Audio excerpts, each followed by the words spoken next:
Mariner Kemper, your stock is up over 40% year to date. You're outpacing the too big to fail banks. So what are you doing to drive that return?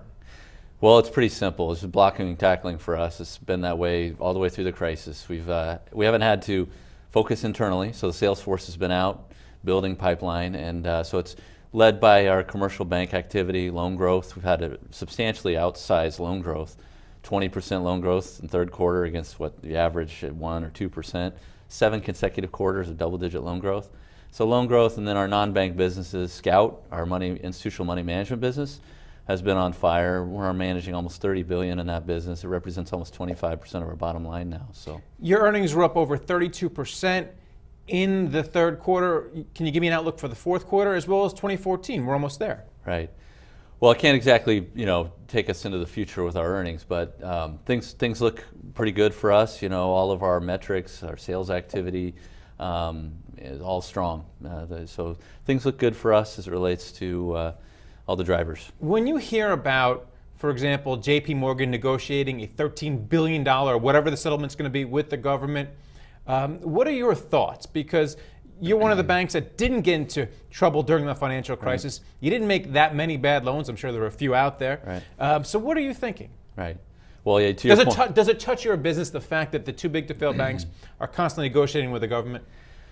In certain ways, but mostly in an indirect way. As you mentioned, I will brag a little bit about our loan quality. To charge-offs of 0.20, against it practically doesn't even show up. So we do continue to have very strong loan quality.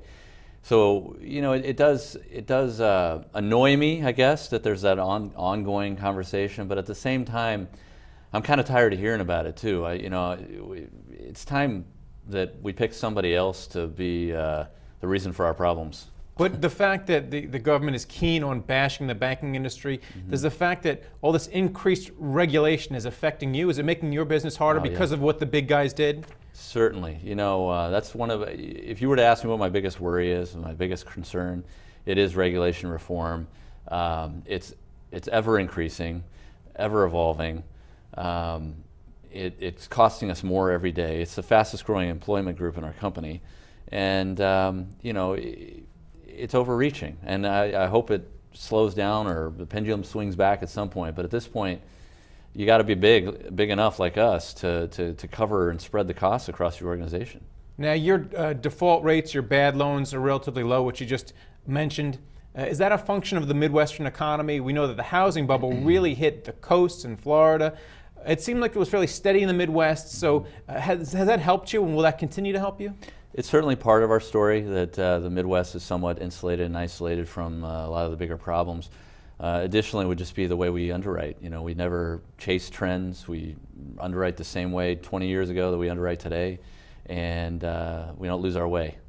And what about the fact that these low rates are hurting your savers? You're getting a lot of complaints from customers because we've heard Janet Yellen, she was on Capitol Hill last week, she's going to pledge to keep rates low. Are you getting screams from your customers saying, I need more in my money market, I'm not going to put my money in the stock market? Well, I think we're certainly hearing from our customers about the low interest rates that we're only able to provide on the deposit side of the business. However, they are being forced into the equity markets. There are few alternatives. That's why the markets are buoyed. We got over 16,000 yesterday. That's because the investor has no alternatives. They are forced into the equity markets. That's a good news, bad news, right? It's helping buoy the market. And you have mutual funds, right? Right, we do. We have a very large institutional money management business and equity and fixed income mutual funds that are all doing very well. So it's, for us, I'm a little conflicted because obviously we benefit from that with a very successful institutional money management business. But as it relates to the consumer, it's a problem. And we're going to pay for this down the road, right? It's sort of the morphine over surgery. Right now, we're making everything feel really good. We're keeping the party going. But at some point, we're going to have to pay for all of this stuff.